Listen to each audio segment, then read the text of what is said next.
Ecuador, a land of extraordinary biodiversity and home to more than 10 indigenous nations. These communities safeguard the country's cultural and ecological heritage, and their rights are enshrined in Ecuador's 2008 constitution.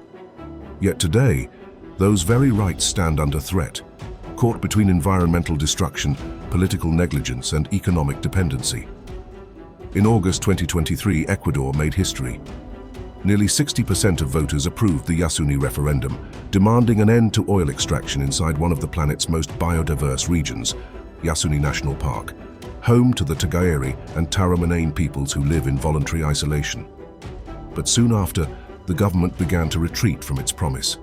Leaked documents revealed that Ecuador, the state oil company, continued extracting 55,000 barrels a day, generating over $1.2 billion annually.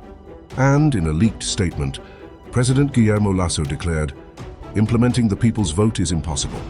By late 2024, drilling persisted, violating the referendum and betraying Ecuador's democratic will. Resistance intensified. In Palo Quemado and Las Pampas, indigenous communities and environmental defenders clashed with security forces over new mining concessions granted to the Canadian company Atico Mining Corporation. Government decrees weakened the right to free, prior, and informed consultation, turning community meetings into empty formalities. In March 2024, protests were brutally repressed. Over 20 people injured, one villager in a coma, and military helicopters deployed to silence dissent. Witnesses reported harassment, confiscation of vehicles, and death threats against local leaders opposing the mines. The crisis drew international attention. The United Nations Human Rights Office condemned the criminalization of indigenous protesters, while more than 100 NGOs, including Friends of the Earth Canada, denounced the militarization of indigenous territories and the staged consultation processes. In September 2024, the Inter-American Court of Human Rights found Ecuador guilty of violating the rights of the Tagaeri and Taromanane peoples, ordering reparations and stronger protection measures for their ancestral lands.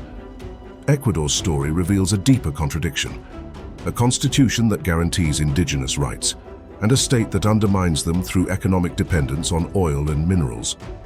This extractive model fuels social unrest, erodes public trust, and criminalizes the very communities protecting the Amazon.